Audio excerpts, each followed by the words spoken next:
ಧ್ಯಾನ ಯಾಕೆ ಮಾಡಬೇಕು? Why meditation? ನೀನು ಯಾವಾಗಲಾದರೂ ಸ್ವಲ್ಪ ಟೈಮ್ ಸೈಲೆಂಟಾಗಿ ಕೂತಿದ್ಯಾ? ಫೋನ್ ಇಲ್ಲ, ಮ್ಯೂಸಿಕ್ ಇಲ್ಲ, ಜಸ್ಟ್ ನೀನು, ನಿನ್ನ ಥಾಟ್ಸ್. ಅರ್ಜುನನಿಗೆ ಕೃಷ್ಣ ಹೇಳ್ತಾನೆ, ನೀನು ಮೈಂಡ್ನ ಕಂಟ್ರೋಲಲ್ಲಿ ತರಬೇಕಂದ್ರೆ ಧ್ಯಾನ ಅಂದರೆ ಮೆಡಿಟೇಷನ್ ಮಾಡಬೇಕು ಅಂತ. ಆದರೆ ಮೆಡಿಟೇಷನ್ ಅಂದರೆ ಕಣ್ಣು ಮುಚ್ಕೊಂಡು ಕೂತ್ಕೊಳ್ಳೋದಲ್ಲ, ನಿನ್ನ ಮೈಂಡ್ನ ಒಂದೇ ಪಾಯಿಂಟ್ ಮೇಲೆ ಕಾನ್ಸಂಟ್ರೇಟ್ ಮಾಡೋದು. ಸ್ಲೋ ಆಗಿ ಥಾಟ್ಸ್ ಕಮ್ಮಿ ಆಗುತ್ತೆ. ನಾವೇನು ಮಾಡ್ತೀವಿ ಗೊತ್ತಾ? ಫುಲ್ ಡೇ ಮೈಂಡ್ ಬ್ಯುಸಿ ಇಟ್ಕೋತೀವಿ. Phone, work, over thinking. ಧ್ಯಾನ ಅಂದರೆ ಮೈಂಡ್ಗೆ ರೆಸ್ಟ್ ಕೊಡೋದು. ನೀವು ಸ್ವಲ್ಪ ಟೈಮ್ ನಿಮ್ಮ ಜೊತೆ ನೀವೇ ಕೂತ್ಕೊಳ್ಳೋದು. ಅದು ಈಸಿ ಅಲ್ಲ, ಬಟ್ ವೆರಿ ಪವರ್ಫುಲ್.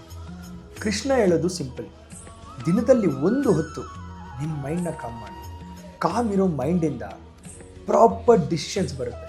ನನ್ನ ಈ ಭಗವದ್ಗೀತೆ ಅಧ್ಯಾಯದ ನೆಕ್ಸ್ಟ್ ಎಪಿಸೋಡಲ್ಲಿ ಬ್ಯಾಲೆನ್ಸ್ ಲೈಫ್ ಬಗ್ಗೆ ಕೃಷ್ಣ ಏನು ಹೇಳ್ತಾರೆ ಅಂತ ನೋಡೋಣ.